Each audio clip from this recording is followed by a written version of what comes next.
పై BRS working president KTR తీవ్ర ఆగ్రహం వ్యక్తం చేశారు.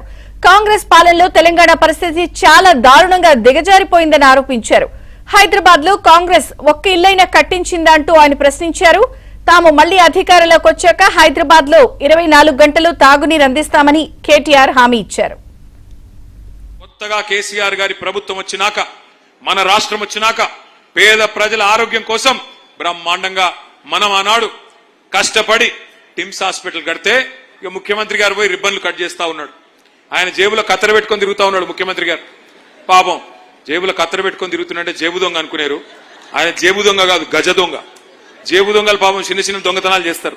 ఈయన మామూలు దొంగ కాదు, దండుపాలెం బ్యాచ్ కు నాయకుడు. కాబట్టి ఆయన ఆ జేబులో కత్తెర పెట్టుకొని ఎక్కడ మనం కట్టిన ఫ్లైఓవర్ ఉంటే అక్కడ పోయి రిబ్బన్ కట్ చేస్తాడు. ఎక్కడ మనం కట్టిన బిల్డింగ్లు, టిమ్స్ హాస్పిటల్ లాంటి బిల్డింగ్లు ఉంటే వాటికి రిబ్బన్లు కట్ చేస్తాడు. మనం కట్టిన డబుల్ బెడ్రూమ్ ఇళ్లకు పోయి రిబ్బన్లు కట్ చేసి మేమే ఇచ్చినామని చెప్తున్నాడు. నేను ఈ వేదిక ద్వారా, కూకట్పల్లి వేదిక ద్వారా అడుగుతా ఉన్నా రేవంత్ రెడ్డి గారిని, అయ్యా రేవంత్ రెడ్డి గారు, ఇందిరమ్మ ఇండ్లు అన్నావు కదా, ఇందిరమ్మ ఇండ్లంటివి కదా, ఎస్సీ ఎస్టీలకు 6 లక్షలు ఇస్తా అన్నావు, మిగతా వాళ్ళందరికీ 5 లక్షలు ఇస్తా అన్నావు.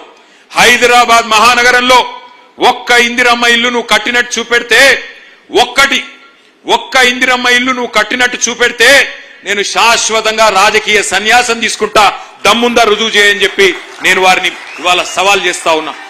కేసీఆర్ 24 గంటల కరెంట్ ఇస్తే నేను 48 గంటల కరెంట్ ఇస్తా అని నమ్మబలికి ఓట్లేయించుకొని, ఓడ మీద ఉన్నప్పుడు ఓడమల్లన్న, ఓటుకెక్కినాక బోడమల్లన్న అన్నట్టు ఇవాళ మొత్తం రాష్ట్రంలోని ప్రతి వర్గానికి, ప్రతి మనిషికి శటగోపం పెట్టి మోసం చేసింది కాంగ్రెస్ ప్రభుత్వం. ఏ అపార్ట్మెంట్ కు పోయినా డీజిల్ గబ్బు, జనరేటర్లు, ఏ చిన్న దుకాణానికి పోయినా ఇన్వర్టర్లు, ఎండాకాలం వచ్చిందంటే పంకా కూడా తిరగలేని పరిస్థితి. కానీ అదే కేసీఆర్ ప్రభుత్వం వచ్చినాక సంవత్సరం తిరగకుండానే 24 గంటల కరెంట్ ఇచ్చిన మాట వాస్తవమా కాదా? రాష్ట్ర వ్యాప్తంగా వేలాది ఇండ్లు, అది ఖమ్మంలో వెలుగుమట్ల కావచ్చు, మహబూబ్ నగర్ లో ఉండే దివ్యాంగుల కాలనీ కావచ్చు, హైదరాబాద్ లో హైడ్రా పేరిట, మూసీ పేరిట చేసే అరాచకం కావచ్చు. కట్టిన ఇండ్లు ఒక్కటి కూడా లేదు హైదరాబాద్ లో, కానీ కూలగొట్టిన ఇండ్లు ఎన్నున్నాయంటే వేలాది ఇండ్లు. ఇవాళ గరీబోళ్ల ఇండ్లు, గరీబోళ్ల కొంపలు ఇష్టం వచ్చినట్టుగా ఈ 2.5 ఏళ్లలో కూలగొడుతున్న ఒక చెత్త ప్రభుత్వం, దుర్మార్గమైన ప్రభుత్వం కాంగ్రెస్ ప్రభుత్వం.